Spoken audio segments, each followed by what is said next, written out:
Well, happy Turkey Day to you. This is Stu, and it's a lovely Thanksgiving 2011. Glad to be alive. Glad you're listening.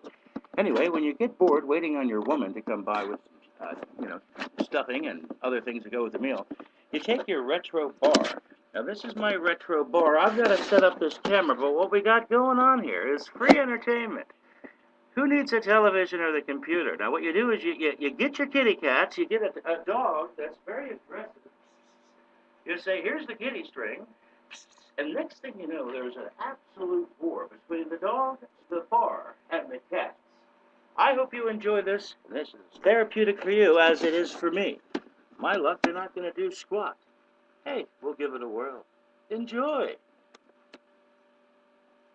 You want to do something?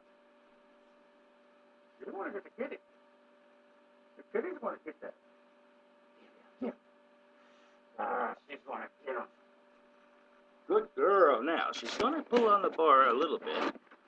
Oop, and she coin snapped it. Now the cat's interested. As a matter of fact, she might coin snap that thing and put that cat's eye out. I hope that's not the case. Here you go, dog.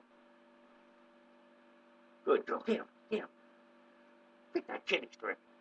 She's a good girl. Get him, girl. Get him. She's going to get him. And what does the cat do in the meanwhile? It's kind of hanging out here, playing along. I hope you enjoyed that entertainment as much as I did. See ya.